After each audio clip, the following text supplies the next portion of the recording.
I'm indifferent. I don't believe in God. To the existence of God is not judging them. I don't have proof. I don't know how to pray. They're judging themselves. You know, where is God in all of this? This is my home. God exists. What does it say about God that he created the orgasm? I don't pledge allegiance to anything. I don't pray. Only to God. If there was a God. And I thought, I just have this understanding that life is hard. He could never love me after this. God is still good.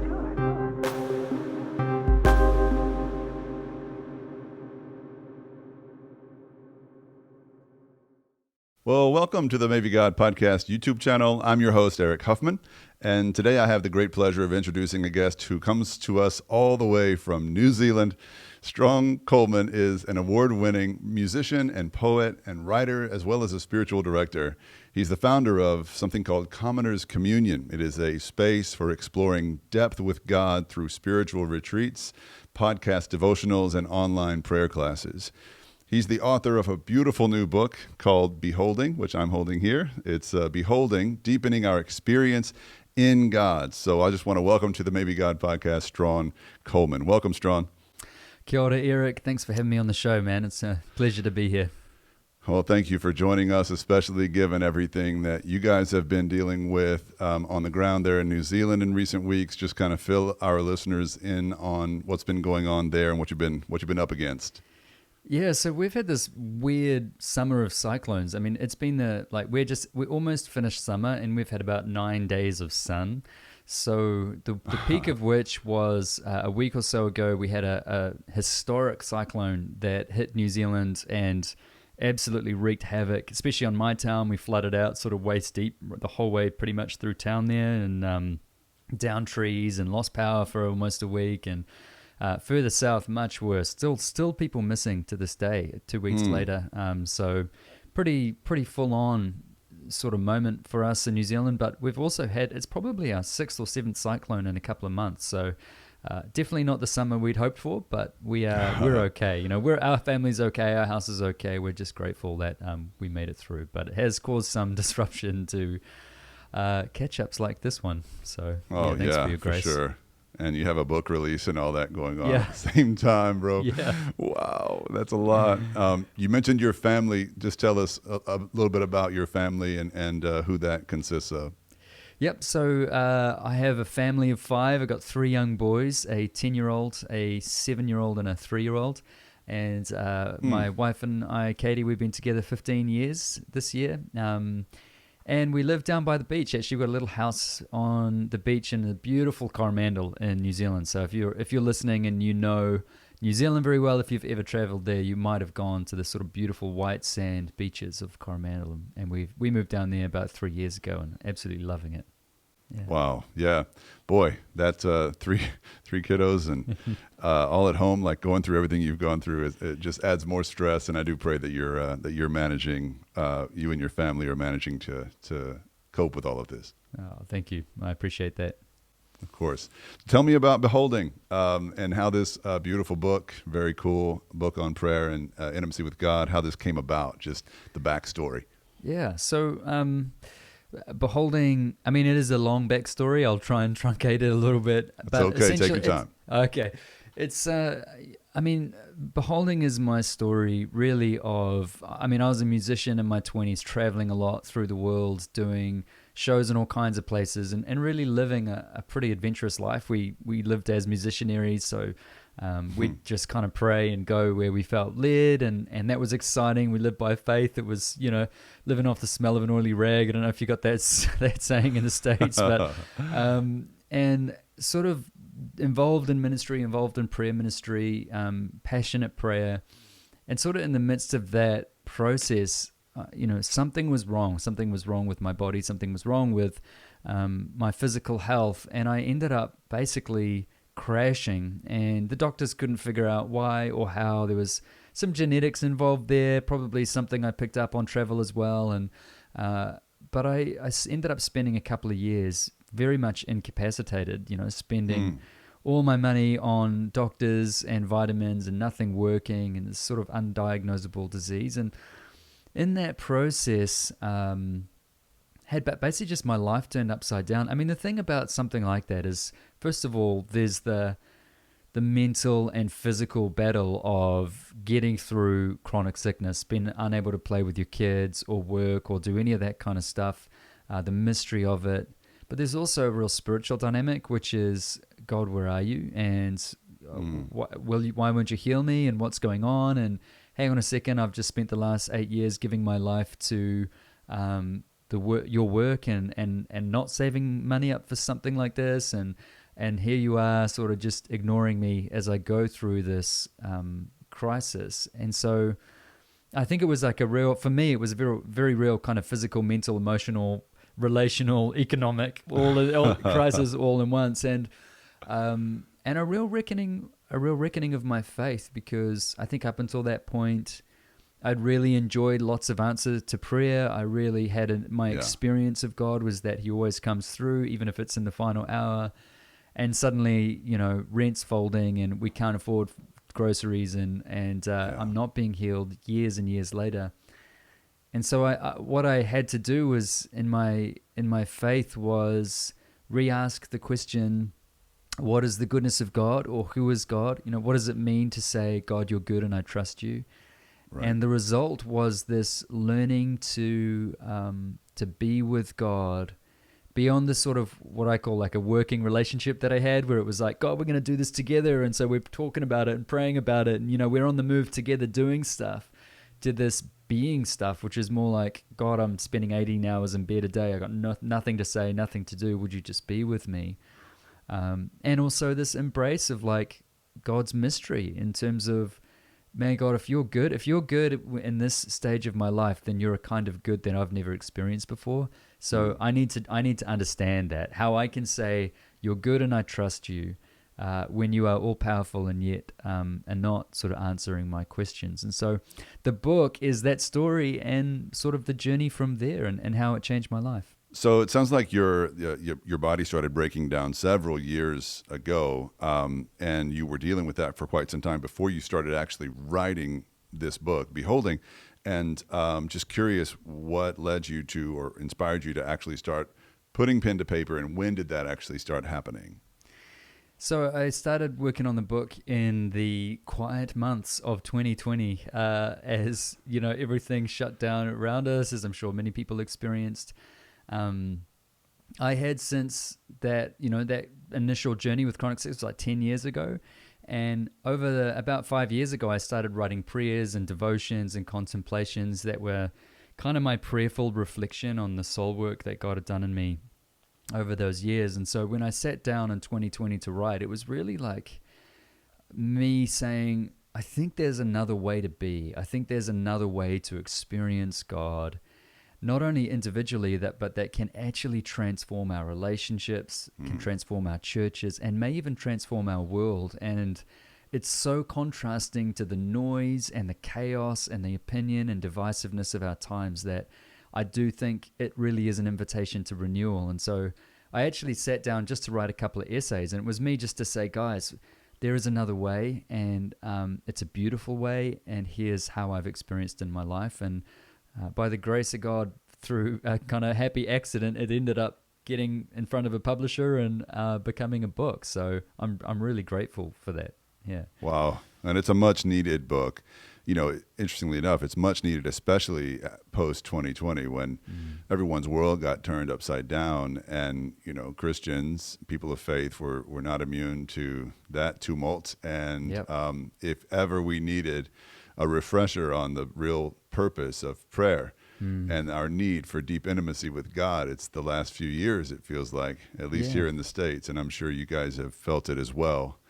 I mean, it's just, I think everyone just feels that general water level of noise has just gone from a bearable sort of knee-high to like almost up to the chin. And it's a sense of just people feel like, how can I find a sense of rest and peace and gentleness and kindness and all of those attributes of God in a world that is just crazy, yelling all the time. And I don't mean just opinions. I mean just the saturation of social media and information and just the whole lot of it. And I think that we need a new, robust approach to daily living in God that can respond, that can create the sort of spiritual infrastructure to say, no, I'm not going to have all of my existence determined by the sort of volume and intensity and hurry and noise of the world. And so I think it's an important time for the church to kind of go, wow, how do we do this? How do we,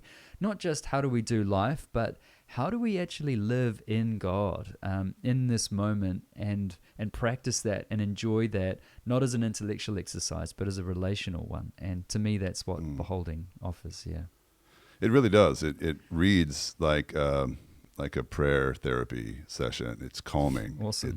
It brings peace, and it is instructional on prayer without being preachy, and it's a salve. It's a healing thing. Beautiful. It's a balm, and very grateful that you were obedient unto that inspiration from God to write this book. I know it's no small thing to sit down, especially when you're stuck at home in lockdown with 3 little kids.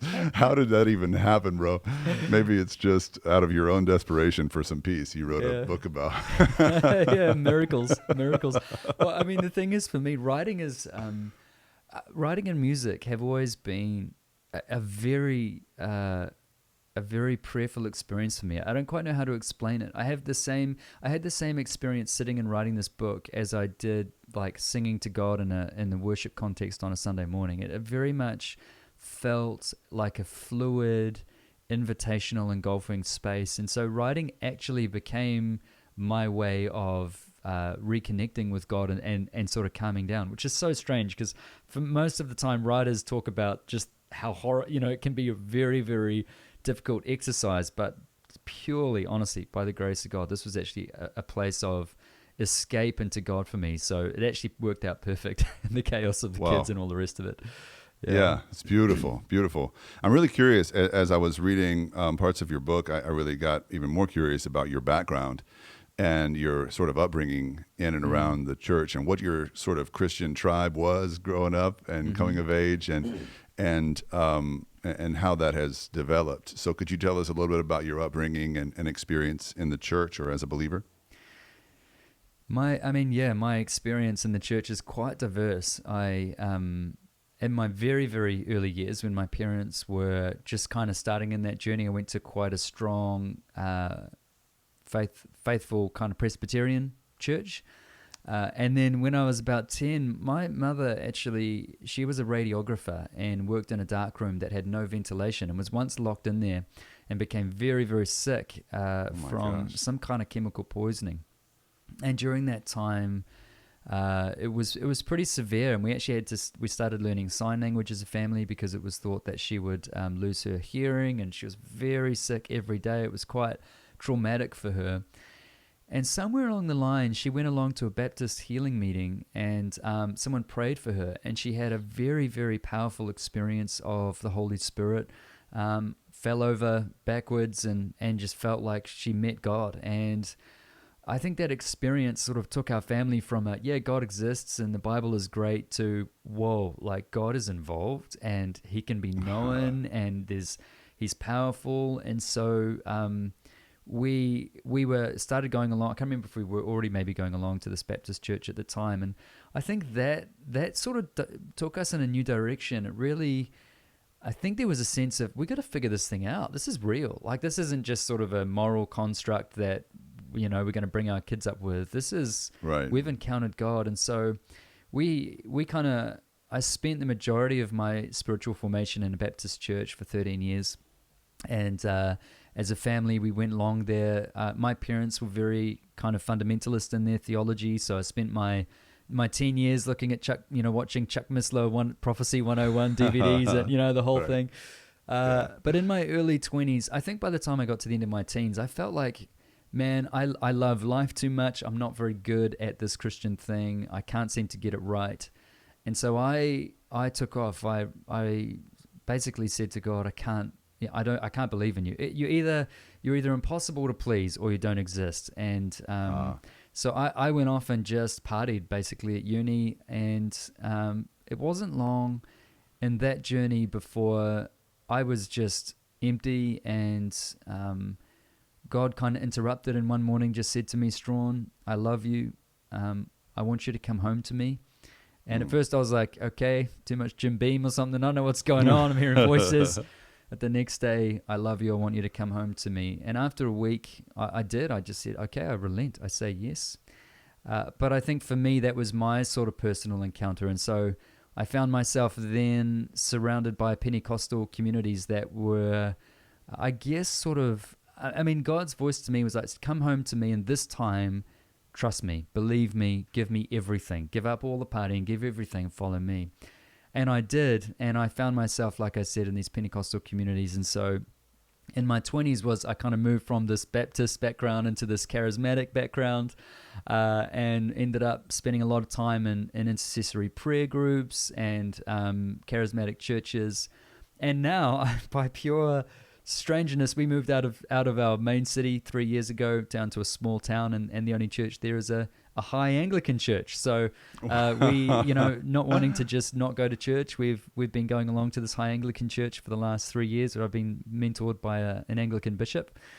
So I've got a very unique background that was by no intention, just hopping around, just by circumstance. So I'm kind of a strange mix of I love scripture, I love the Spirit, and I have a passion now for church history and an understanding of the early church, and that sort of made me who I am. So that's really cool. No, it is, and it's refreshing, because I get a little jaded or bored whenever I talk to a bunch of Christians that they have only lived in one tribe really their whole life, or their whole time as a Christian, and I really appreciate when someone has a deep appreciation and understanding of other ways and means of being a follower of Jesus, and different denominations, churches, tribes, whatever, because it really adds richness and depth, I think, to experience Christ in different ways. It does. There's just so much to God. It's so exciting. He's so not one-dimensional. And every time I visit a new church, if I'm traveling or something, or every time I've been a part of a different community, I'm just blown away at how God can be so found amidst such different cultures and different people. And I mean, I understand why there's denominations. I get it. I'm not naive to it, but I just have never not discovered something incredible about God by opening myself up to another tribe and saying, surely God is here. How do I find him? And I just think, wow, wouldn't it be amazing if we could just learn that as we go from one another? It would be such a gift, I think. It really would. So in your 20s, when you're discovering the Pentecostals, were you making music? I was. So I ended up at a church that, in the midst of all of this, that is probably more classically defined as an emerging church, which I realize is less common language, but I guess they were experimenting with what church was, and looking at a little bit of Eastern Orthodoxy and prayer, stuff like that. But what it did is it attracted this massive amount of artists. It was, in our church was maybe couple of hundred people when there was 60 people on the worship team. So it would have been maybe 1 in 4 people in the church were musicians. There were people in the fine arts and designers. And so it was just this hub for songwriting and music. And the worship leader there was one of New Zealand's top producers and engineers. And so it was a great environment for me as a musician, and I ended up going solo and writing. And that's really when I started to release my first solo music and explore psalmic music, really, in that environment. It was a real gift, actually. Yeah, sort of a real nest for creativity. Sure. I went back and looked at some of your lyrics of the earliest music I could find of yours, and it was very psalmic. It was it was personal. Most of them were first person. Mm-hmm. Like written from a first-person perspective and written as prayers. Was that just kind of a reflection of where you were at that point in time? Yeah, I think it took me years to realize that all my lyrics were prayers. I just didn't. It's just so weird. Songwriting is so weird. It is like this feeling in which you open yourself up and something comes out of you. And it is rational, but it's not so rational. It's like the spirit within you just leaps out and you start saying things that are your words, but but you know that it's not you alone. And so there's the sense when I look back on my lyrics and I go, oh, I could see what God was doing. But in my life, I have always, I read back in journals and images from when I was in my early teens and as a young man, and I just have always had this existential thirst. I need to know God. I need to know there's got to be meaning here. I have to get deeper under the surface. I have to discover. And I think when I look back at my early lyrics, it's just this constant yearning of, I don't want this surface level, protected, performative Christianity. I have to have this honest, raw, vulnerable, seen faith. And if it's not that, I'm out, because I just can't believe that if God exists, he wants us to be, good little minions. I think he wants children. And I think he wants friends, And so I think my lyrics, are these prayers of ache and desire, my own brokenness, but also to touch the beauty, the capital B beauty, and to really engage with goodness and wonder. And I think there's such a tension there for us as human beings, this living in this mess that we create and feel within ourselves, and yet it's impossible not to look at another person and say, what a stunning creation. Like, to see their vulnerability and just their life and what they make. It's just, and this tension between our discord and our beauty. And I think when I look back in my lyrics, I see this yearning to make sense of that and to kind of reach out from my own discord into the wonder of God.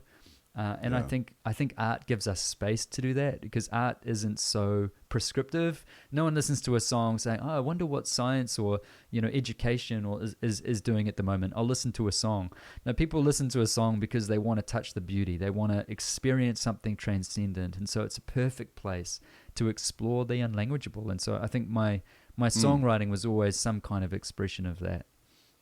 To explore the unlanguageable. I love it. And I also love your comments earlier about the emergent church movement. A lot of our listeners aren't going to know or remember what that was. Yeah.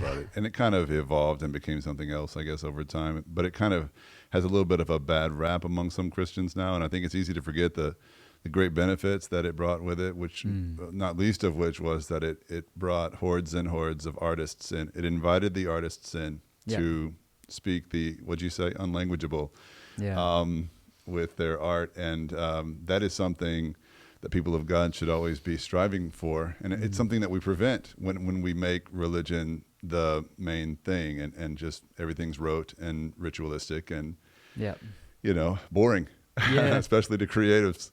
I sense that sort of angst in your early work as well, just wanting to break free from that and wanting others to know that there's a better way to experience God. And it sounds like from a very young age, you had that deep desire to just get to the heart of the matter and experience God.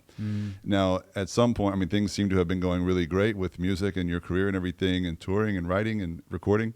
At some point, you started just feeling really bad physically, and you mentioned it earlier, but could you just tell us a little bit more specifically what you experienced and how bad it was?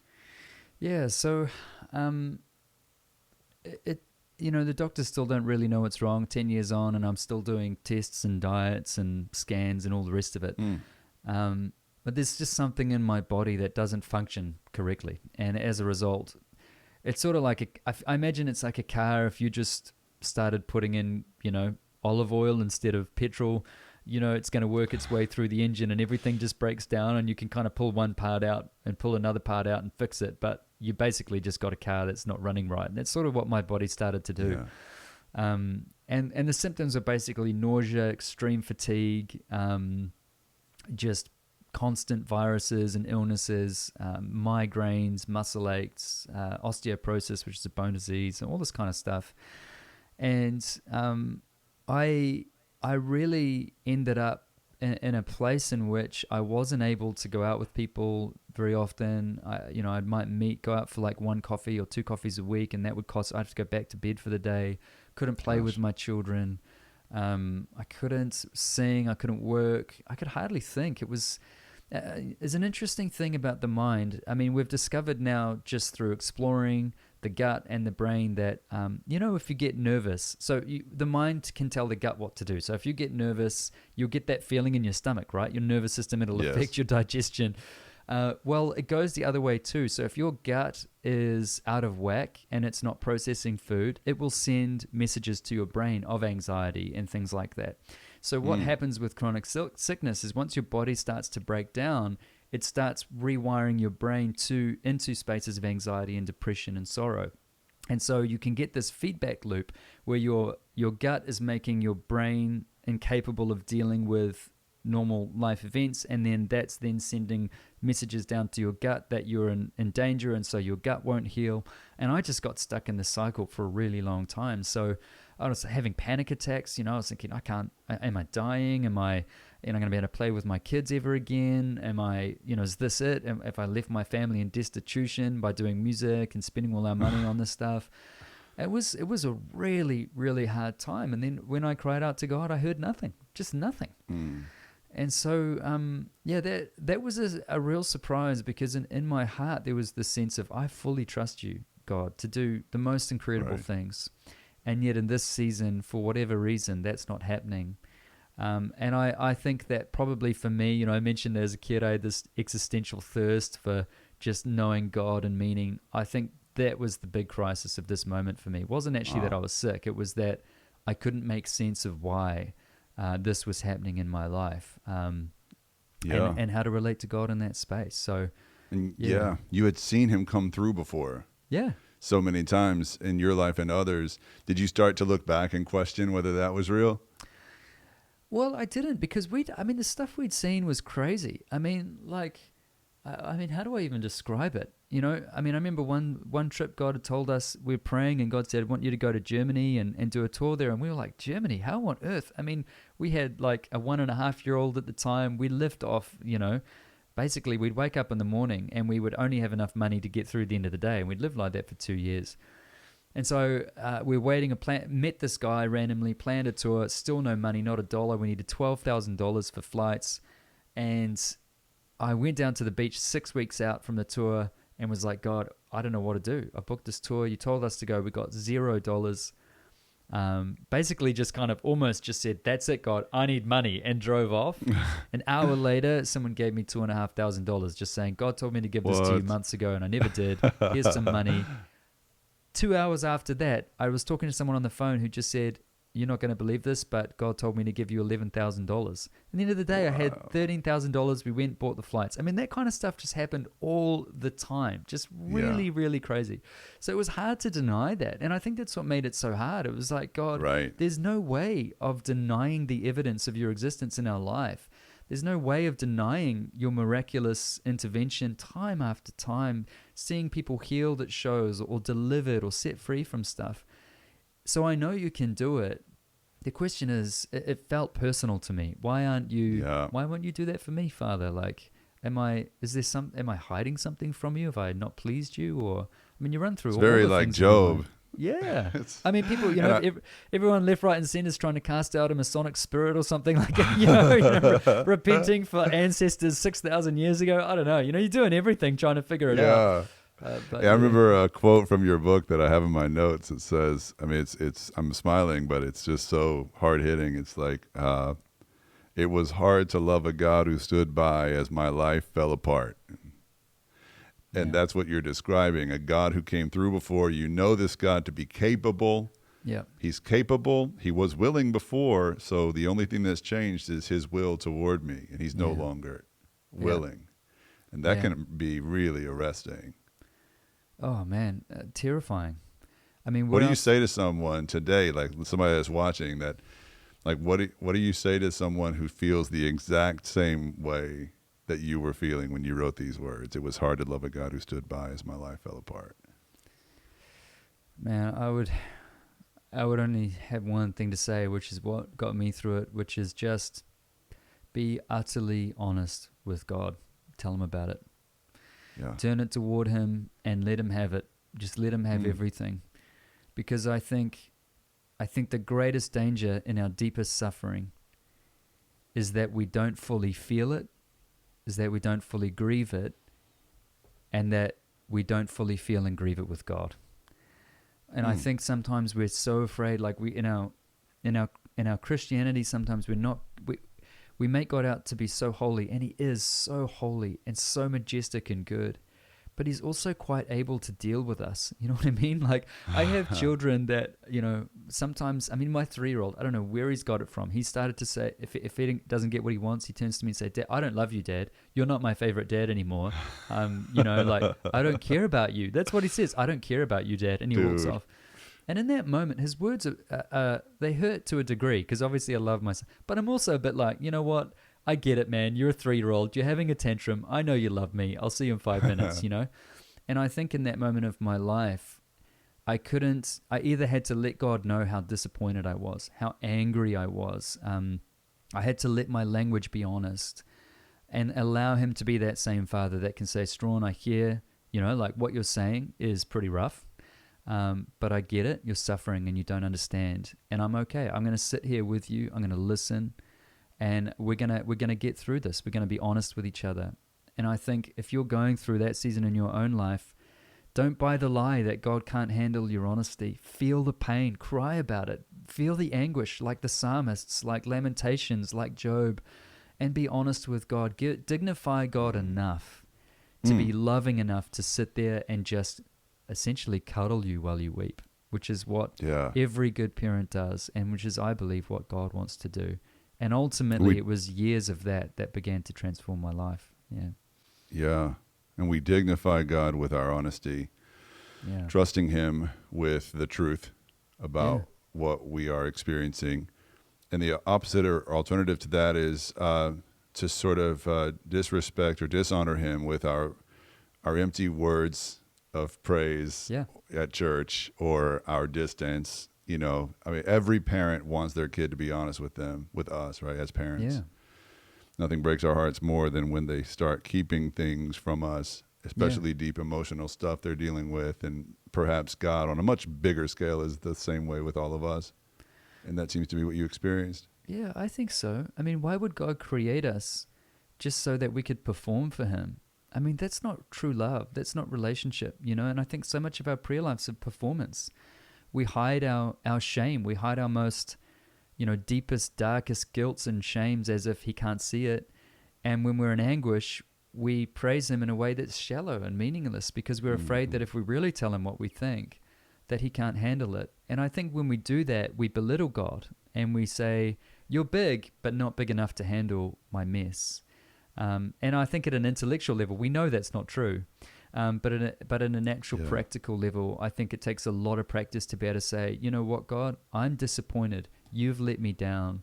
I'm not happy. And I think in that moment he exhales and he goes, finally, we can deal with the true you. We can start to get at some of the root issues of your sin and of your anguish. I'm here for this. Let's sit down and talk. Yeah, that's so good. So good. And I can just hear your heart and how it came through in this book according to what you just said. Now, you dealt with this and are dealing with this mystery illness for years. You were bedridden, stuck in your bed and basically feeling useless, unable to make music, unable to sing. You had this terrible brain fog and other kinds of mental symptoms, depression, anxiety. When did any kind of turning point come, and what did that turning point look like for you? It came one day.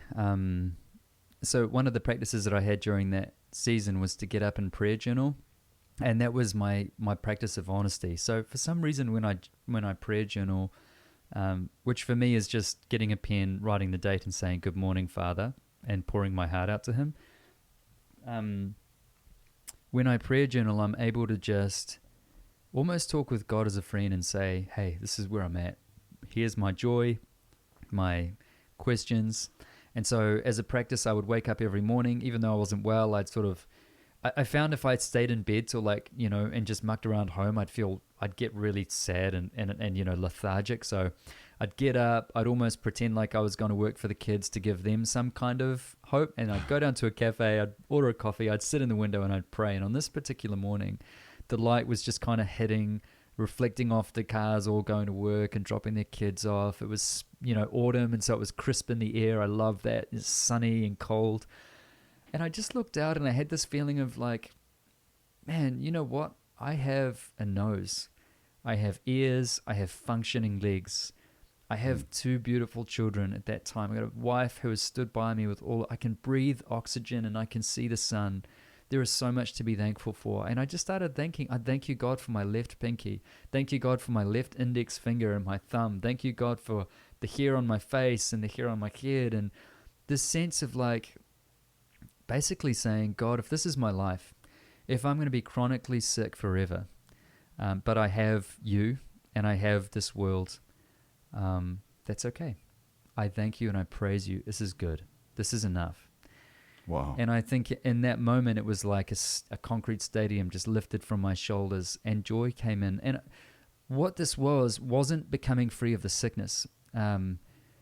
Freedom came, but I've remained sick. I've been sick now 10 years. And in fact, the last couple of years have been worse for me than they were back then. Been more sick. But what happened was the power of my sickness evaporated. Sickness no longer could say to me, your life is worthless, or you're worthless, or there's no hope. And I think this is what it means when it says Christ has power over death. It's not that suddenly there's no death. I don't know if you've noticed, but the last 2,000 years haven't been ideal for humanity. Do you know what I mean? People keep dropping, man. So he did something. So what does it mean that he has power over death? It's clearly not that there's no sickness or suffering in the world. But what it is it has no power. It cannot tell me. It cannot reach out from the grave and say, Strahan, I am winning. Only God can do that. Only beauty can do that. And so I began to see that even in a life much more restricted and little than I longed to live, just existing with God in and of itself is the meaning. It's the meaning of life. And that became an adventure to go, okay, well, what does that look like? Because I was a workaholic. I was, driven by work. I'm a very ambitious person. My natural bend is to just work hard, go hard. So for me to come to that place was a revelation. And suddenly it was like, how do I be with God? How do I make God my single most desire? How do I make him the water that my thirst longs for? How do I, as David says in Psalm 27, long to spend all my days gazing at the beauty of God? And that's what changed. And that's when my beholding life really started to begin and make sense, was when that clicked for me. And again, It's not like I got better the next day. I still have very many years of struggle, but that struggle no longer defined my inner state. So say the thing that David wrote again, that you just quoted from the Psalms, if you wouldn't mind. Yeah, Psalm 27, David says this: one thing I have asked of the Lord, this only do I seek, that I may dwell in the house all of the days of my life, to gaze upon his beauty. This is like a man who, I don't know at what stage he wrote this particularly, but this was the king. Yeah. Like he had more to do than anyone.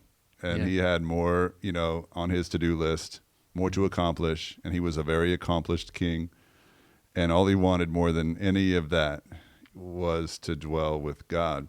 And that is a major shift in paradigm, especially as far as prayer is concerned, to have that as the goal. And after this experience in the coffee shop and the days that followed, how did you see practically your prayers changing? Well, up until that point, prayer, and I wouldn't have said it like this, but prayer was largely work.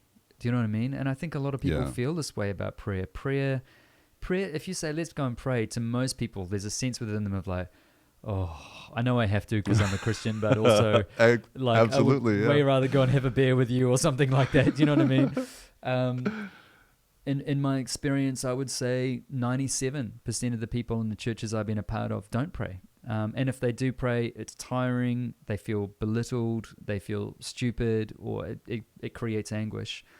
I wasn't like that before this point, but before this point, prayer was about intercession, it was about petition, it was a performative place. And I think what happened, and I think what the invitation of Psalm 27 is prayer is just simply abiding adoration. You know what I mean? I mean, Jesus said in John 15, he's like, if you love me and obey my commands, my Father and I, we will come to you and we will make our home in you. He says, abide in me and I will abide in you. And this language is actually kind of time wasting in some ways. It's this sense of like homedness in God, this intermingling, this coexistence. I don't really know how else to... And maybe even consummation is a good word, although I realize we're sort of not in the final stages of the epoch yet. But there is this sense. I liked your floating analogy. Yeah, floating in the river of God, and instead of paddling. Yeah, and so I think for me the sense of prayer, of me thinking prayer should be a place of pleasure. It should be a place that after engaging with God, I should come away more rested, more loving, more full. It should be a place that when I sit down and go, what should I do? Should I watch Netflix? Should I go to a party? Should I go for a run? I should go, oh my gosh, I should pray. I just want to just sit in God's presence. That's what I should want, you know? Not that you can't do both at the same time. So I think I have trouble watching Netflix and praying at the same time. Yeah, well, yeah, that's maybe unless it's The Chosen or something, you know? There you go. But I think that analogy, you know, I talk in the book about floating and kayaking or canoeing in the sense that, you know, there's two kinds of prayer. One is the intercession, the petition, the repentance, all of that stuff is amazing. And that's kind of like going into the river. You know, if we imagine the river as God or the Holy Spirit, it's like going in with your kayak, you're paddling the eddies, you're co-laboring with, you know, you're sort of one with the river, but you're also, you know, you're doing stuff. You're exerting energy, you're moving, you're co-creating with God. But there's this abiding prayer is more like just putting down the paddle, wading into the river, lying on your back and letting it carry you as you look up at the sky and the leaves and just listen to the sound. And it's this full body experience of how am I experiencing the beauty of God? And I would like to say, and I think what I argue in the book is that should be the primary experience of every human being on earth. That is what we're created for, primarily to stand and admire and enjoy the beauty of God, and everything else is downriver from that. That's the core. That is the purpose of the gospel. Jesus came to restore that kind of union with God. Everything else flows out of that, and it's good and it's wonderful.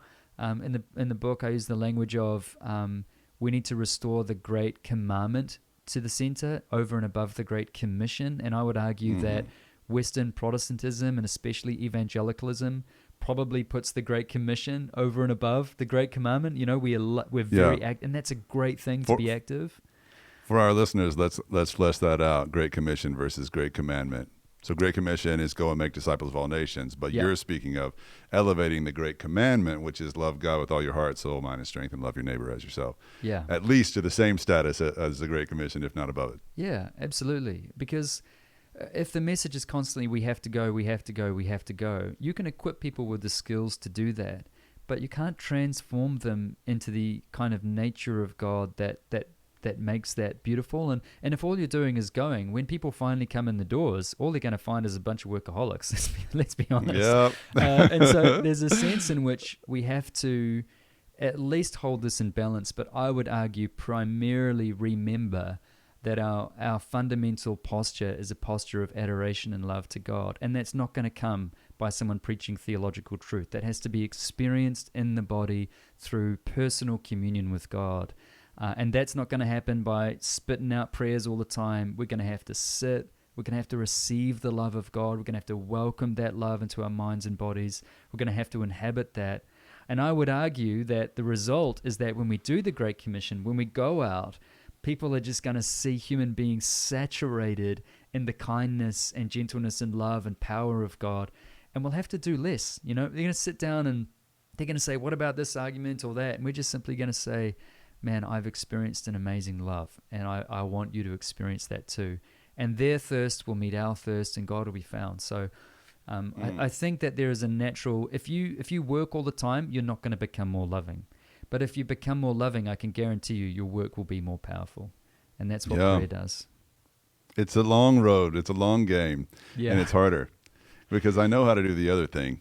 I know how to have a 5-year plan and strategize and work and have goals and tasks and tell people the main thing is to bring more people. Yeah.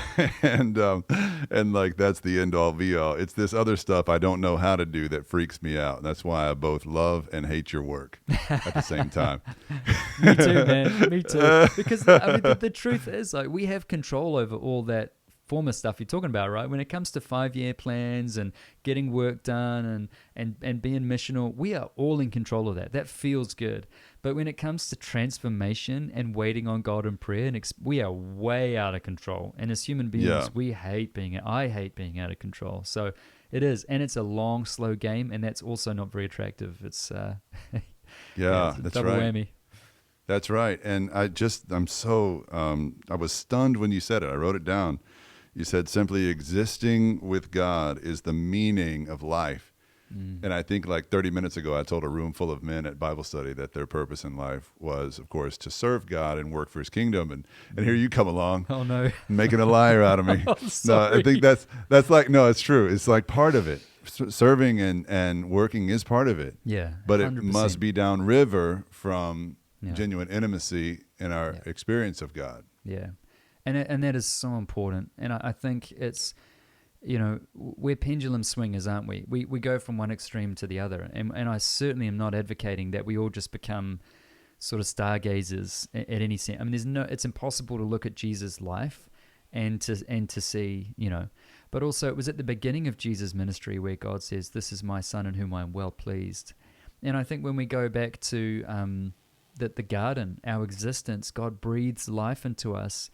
And we're there. What are we doing? There's no evangelization to be done. There's, you know, I mean, essentially, we're there to take dominion over the world, which means to bring it into order. But we're to do that with God. And so I think this returning to our essential meaning being to experience and know and love God is important. But yeah, never. That doesn't mean we just sit around, you know. Yeah. Doing But nothing. maybe we should sit around a little more. Well, I think in our culture that we're more in danger of not sitting around than in sitting around. I think, And just dwelling with him. yeah, I think we're far Yeah. more in danger of over-intellectualizing our faith than we are in over-experiencing it in terms of that prayerful relationship with God. It reminds me of like relationships, romantic relationships, let's say husband and wife or whatever, when you're just nice to the person to get something in return. Yeah. Like every wife knows when a husband's like being a little more affectionate than normal, Yeah. flowers on bound, like Yeah. we know what he really wants, right? It's like, and that's like a very consumeristic model of relationship, right? Yeah, And you know, there's something totally different and better about a husband who just wants to be with his wife yeah, because of who she is, and he just wants to be in her presence. yeah. Like that's a different kind of love. That's the next level. It is. And marriage is such a great metaphor because, you know, when we think about it, no one really, when they wake up in the morning, goes, I want to get married so that, you know, the dishes take less time to do and I can run a tight household budget and possibly pay my mortgage off earlier. You know, we want to get married because we want to feel adored and we want to adore someone. We want to experience love. We want to, you know, at least in some degree, although we don't really know how to do that when we get married. And over time, when you think about it, the majority, you know, when you think, oh, I don't want to be one of those married couples that goes out to a restaurant and sits in silence and, you know, never talks to each other. But then over time you realize actually that is deep, mature love, because what you're doing, there becomes this sort of being witness that you're able to just be in the same room quietly together and enjoying each other's presence. There's like this experience that transcends everything else. And I think, you know, if that's how we are with marriage, if our desire isn't to get married to be, you know, productive, then why not carry it to our faith? Why not see our marriage to God as this opportunity to be adored and to adore God and to actually take pleasure and meaning and wonder and rest. But I feel like we've sold the gospel a little bit, you know, less than that. I feel a lot of our gospel preaching doesn't say it explicitly, but ultimately ends in, you know, you're a bad person and you need salvation. And once God saves you, he can use you. And it's not that that's, there's elements of truth to that. But if that's where our gospel ends, there's no vitality. There's nowhere to go other than to just keep working for God and to keep asking for forgiveness, because that's what matters most to him. There's no beauty and wonder and mystery. No, and there's no essential relationship either. There's no vulnerability. There's no danger and risk. There's no adoration. And I think what the language the New Testament uses is Jesus came to reconcile. So yes, he forgives. Forgiveness had to be sorted out. Sin had to be worked through, overcome. But the gospel isn't that God forgave our sin. That's not where it ends. The gospel is that God forgave us our sin so we could be restored to friendship and union with him. And that message, I think, in our times needs to become primary again. Yeah. Oh, it's really sold short in my preaching and a lot of other people's preaching, I think. Yeah. Is like we just overemphasize. I mean, it can't be overemphasized, but the wondrous miracle of the atoning act of forgiveness of all sin on the cross. Like, that's a wonder. It's a miracle. It absolutely should be preached. Yeah. But it was to an even greater end than mere forgiveness. It was reconciliation that was the goal. Yeah. And reconciliation that looks like intimacy ultimately, and like a father with his kids reconciled at home together. Yeah. I think we're missing that. It's one thing to say God forgives you. It's another thing to say God longs for you. God takes pleasure in you. God adores you. And I think that makes a lot of us uncomfortable, I think we find it hard to wake up in the morning and think, God, you're so excited for me to wake up so that we can talk, It's hard to go there because I think we've been so strong on the sin message that we've convinced ourselves that we have no inherent beauty and value anymore. And and so we come to God and we just feel like, why?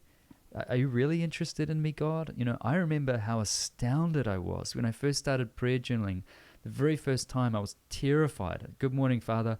I expected, finally, Strahan, I got about 10 years of backed up sin we got to process, mate. Like, you're a mess. I want you to do. You know what the first thing that he said to me was, Strahan, I love you so much. I'm so proud of you. And it almost knocked me right back off my seat, because that's not the voice of God that I had in my head. I didn't expect him to start there. And I knew it was God because I didn't have any paradigm for that. And I thought, wow. And now I look back on it and think, why was it so hard to believe? I mean, he died for me, So I think that if we just keep preaching this sin alone message and this, you're forgiven, now go out and do stuff. It's effectively the same as someone getting through a massive court case where they thought they were going to be bankrupted or sent to prison. They get set free, and yet they've got no life to live, no vitality. And I think we can be like that with God. And yet he longs for us, not with the same kind of insecure longing we have. It's a secure longing, which makes it even more powerful, that he doesn't need us, but he longs for us. I want to say yes to that. I want to say, yes, God, you can have me. You can have all of my soul and my life, and I just want to give it to you. And let's do it. Let's do this life together. And I want people to walk into a church and to hear that message and to go, whoa, that's both holy and terrifying, but also exciting and informing. Oh, man. Yeah. And so it's just such when you realize it, your eyes are open to it. It's like, how did I miss this? Yeah. It's like, how did I miss the fact that God, what he really wants all along has been more of me, more of us, intimacy with us.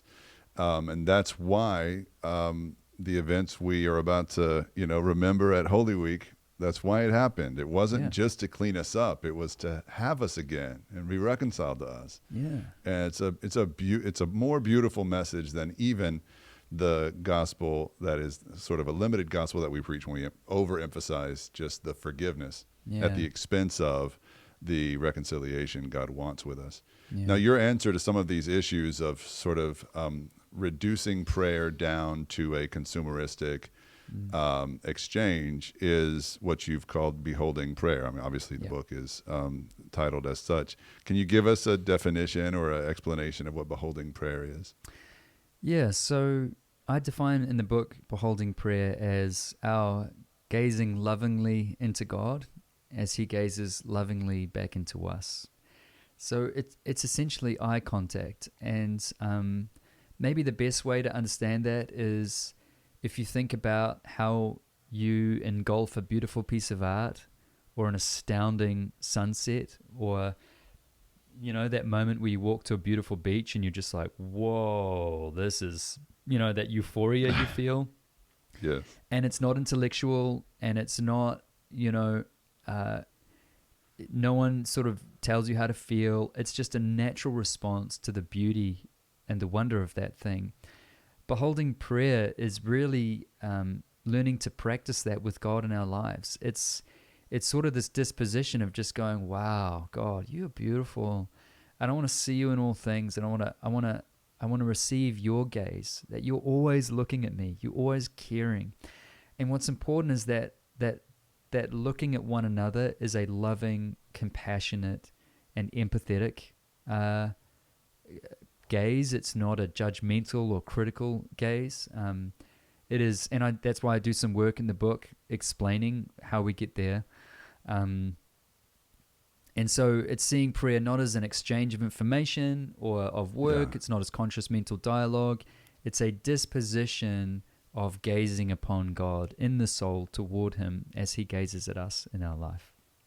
Yeah, it's beautiful. And it does, I also admit it's a little bit threatening to hear about it. But if you've never experienced it, or if intimacy just doesn't come, let's say, easily to you, you know, for whatever reason, maybe you've got trauma in your past, or maybe you're just like me, a Germanic workaholic, and you'd rather not stop and go deep. But whatever the case, it's an exercise in a way. I mean, you wouldn't call it work, and I understand why, but it is something. It's a discipline. Yeah. Would you agree with that? I would agree, and I would say it takes work to enter into it, for sure. You know, I mean, I think this whole fallacy that prayer is natural is crazy. You know, prayer is there is a work to entering into rest, if that makes sense. Yes, and I think we've got to own that. But I would also say that beholding isn't necessarily an emotional experience. I'm certainly not advocating for a constant emotional connection to God. I don't have that. I love it when God engages my emotions and feelings, and there's this sense of felt experience of God.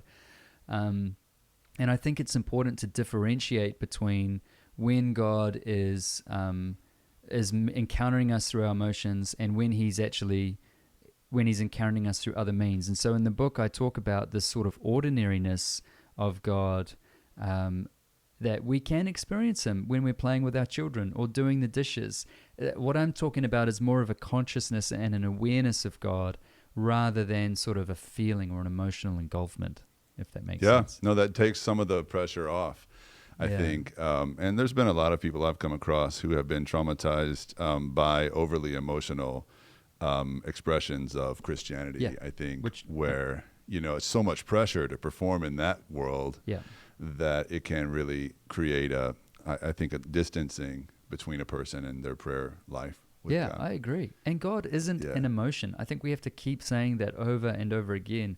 Like, God feels, he's created emotions, they're beautiful and good, but that doesn't mean he is an emotion. He is ultimately much greater than that. And so I think if we have this idea of prayer that prayer is only meaningful, or we've only encountered God when we've had an emotional experience, we are just going to feel so left out. And I gave that up years ago, you know. And what do you do? I mean, what if you're like me and you're sick and you're having a mental crisis? Emotions are the hardest thing to access.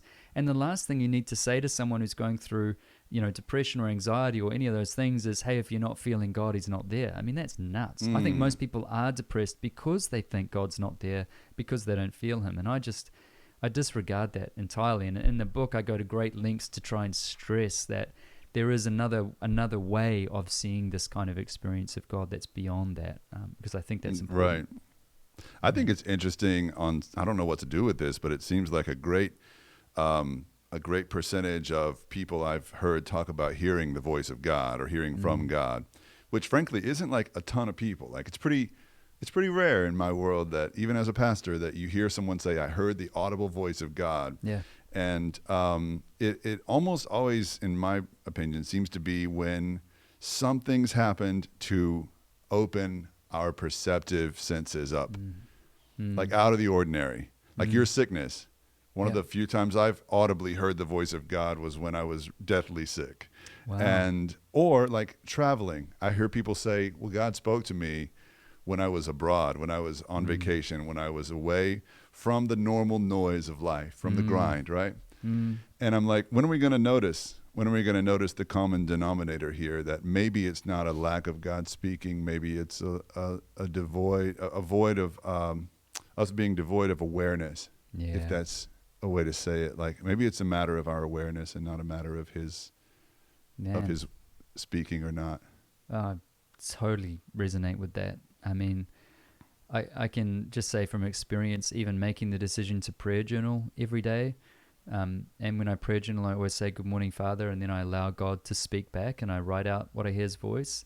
If I prayer journal every day, I won't necessarily hear God every day, but I'll hear him 95% more than if I'm not doing it and not creating space. And I think so often we just don't create space to notice. And a life of beholding is about bringing that noticing into every area of our life. It's about saying, okay, I'm in this work environment, God is here. And that's all it takes, just in our hearts, to simply turn toward him and say, God is here. And suddenly we look with different eyes. We don't have to try. It's just, if you are conscious that God is present to all of your life, suddenly you start noticing things you didn't notice before. And we get trapped in busyness and hurry. And I think what that does is it robs us of the goodness of God in each moment. And so beholding life, and what I try and say in the book is, we can have unceasing prayer in our lives, not because we are in conscious mental dialogue all the time, but because we're living in a constant openness and awareness to God that makes everything we do a kind of relational dialogue in the depths of us. And I think that's really important. Yeah, amen. So important. And I love your comment about the church, and whenever when we perceive a weakness of love in the church, we might as well go ahead and call it what it is. It's a weakness in prayer. Yeah. And I think experientially that's been the case. I mean, it's almost always traced back to an issue of prayer deficit. And I don't mean that in like not enough people are praying enough of the time. I just mean we're not aiming at the right goal, which is depth of our intimacy and love with God, gazing lovingly into his eyes and seeing him gaze into ours. I mean, that's what we're going for in prayer. It should be, right? I think so, but it's certainly not the easiest message to get up on Sunday and preach. Do you know what I mean? Like, I think. Well, that's why we look to you and your people like you and your books to help us, man. Because I've been so inspired by it and by this conversation today as well, Strahan. Thanks, Eric. Really grateful for your particular voice at this point in time for the church, for Christians and Christian leaders. And I know it's penetrating hearts and minds, and it has done that for me, and it's going to shape my ministry in ways that I know will bear good fruit, and fruit that really looks like more people falling more deeply in love with God, and not just more butts in the seats on Sunday mornings. So I'm really grateful for that. That's lovely. Thank you. Now, Strahan, if folks wanted to find your work beyond the book Beholding, which is available anywhere you look for books right now, and I highly encourage folks to pick it up. But what about your music? Are there any plans to start writing and singing again? I would love to. At this stage, I'm in a rehabilitation phase with my my body and my voice. I haven't been able to sing for a couple of years, so. I'm hoping that like physically you haven't physically just can't sing. I know it sounds crazy. It's essentially a chronic fatigue of the larynx and the muscles around the throat. So I'm rehabilitating, and I'd love to sing again. That would be a joy. It's been so long now. It's been so many years. I don't know what it would look like. But for me, singing is just part of existence. I miss it. I long for it. Whether I'll release music again, I don't know. But I would love to do it again. Yeah. And of course, we know you'll sing forever. Yeah. And we'll all get to hear you. So very grateful for that, for our good God. And praying for you and for this particular leg of the journey that you're on now. A lot of lot of interviews like this, a lot of work, a lot of pressure, probably a lot of work back home trying to rebuild and get everything back to normal after the floods. And Yep. you've got a lot on your plate. So I guess I would just want to put a mirror back at you as I look at this book. I'm like, man, I hope you keep beholding the face of God and His beauty, because the pressures of this world are immense. And so I prayed that for you as well. Thank you. I appreciate that. Well, Strahan, thanks for joining us on the Maybe God podcast. Hope to have you back again sometime. My pleasure. Thank you so much for the conversation, Eric. I've loved it. Yeah, it's been a real pleasure. Thank you.